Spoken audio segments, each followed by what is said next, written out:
You emerge from your pearly white egg after 2 weeks of being basically a slimy package waiting for delivery.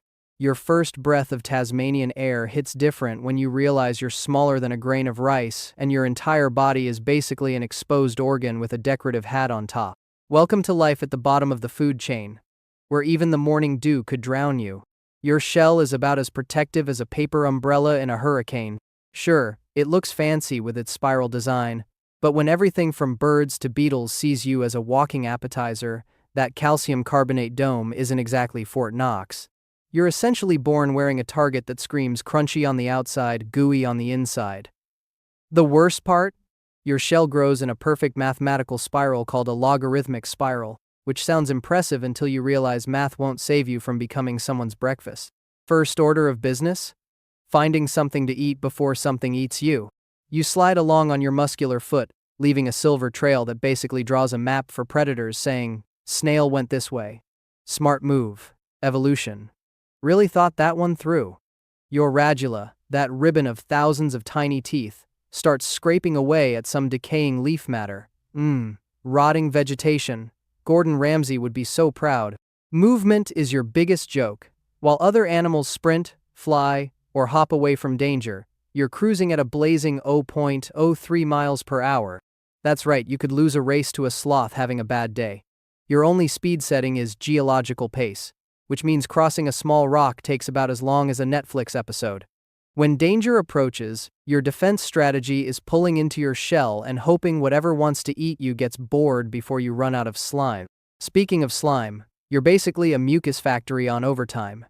You need it to move, to stick to surfaces, to help with digestion, and to keep from drying out. You're producing so much goo that if snails could market their slime, you'd all be millionaires. But no, instead you're just leaving shiny trails everywhere like the world's slowest graffiti artist. Your slime comes in 2 flavors, thin and watery for gliding, thick and sticky for climbing. You're a walking chemistry set, adjusting your mucus recipe based on the terrain. How's that for intelligent design? The weather is your personal nemesis. Too hot? You'll dry up faster than a puddle in the Sahara. Too cold? You're moving even slower than usual, which shouldn't be scientifically possible. Rain is great until it becomes a flood that could wash you into next week. You spend half your life looking for that perfect microclimate under a log or leaf that won't kill you. Tasmania's weather is bipolar on a good day, which means you're constantly one weather pattern away from becoming either snail soup or snail ice sculpture. Oh, you thought being slow was your only problem? Meet your respiratory system, or as I like to call it, breathing on hard mode. You've got this hole called a pneumostome that you open and close to breathe. Imagine having to consciously think about opening your nostril every time you need air. That's your life now. And if something blocks that hole, well, suffocation by slime buildup is apparently a thing. As you grow, your shell grows with you, adding new whorls, like the world's slowest 3D printer. Each ring tells a story of survival, which in your case is less epic adventure and more, "I hid under this leaf for 3 months." Your shell might get up to 25 millimeters wide. Wow, you're practically a giant in snail terms, still bite-sized for literally everything else. Mating season arrives when you're about 2 years old, and things get weird. You're a hermaphrodite, which means you've got both male and female parts. Dating is confusing enough without having to figure out who's playing which role. You and another snail circle each other for hours in what can only be described as the world's slowest, slimiest dance-off. Romance at 0.03 miles per hour is exactly as exciting as it sounds. The actual mating involves shooting calcium carbonate darts at each other. Yes, you read that correctly. Love darts. Cupid's got nothing on gastropod foreplay. These darts are supposed to increase the chances of successful reproduction. But, honestly, it seems like someone in evolution was just having a laugh.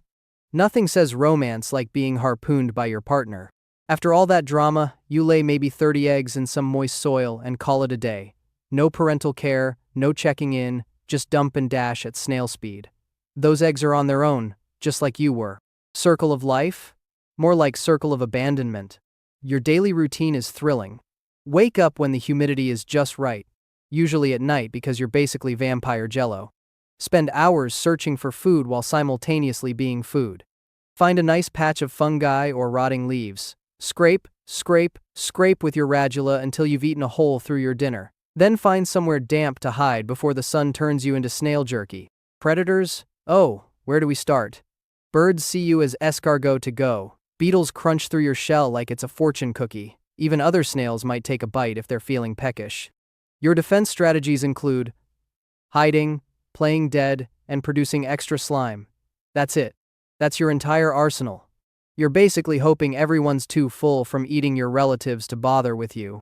Winter is coming. And you know what that means? Time to seal yourself inside your shell with a door made of dried mucus called an epiphragm. You're literally sliming yourself into a coma for months.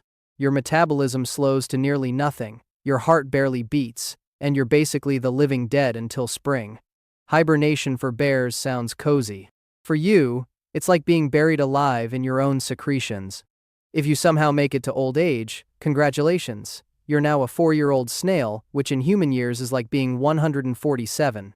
Your shell is thick but worn. Your slime production isn't what it used to be, and you're even slower than before. Remember when you could cross that pebble in just an hour? Now it takes 2. Your radula is wearing down from years of scraping, making eating harder. You're like an elderly person with dentures, except your dentures are thousands of microscopic teeth that can't be replaced.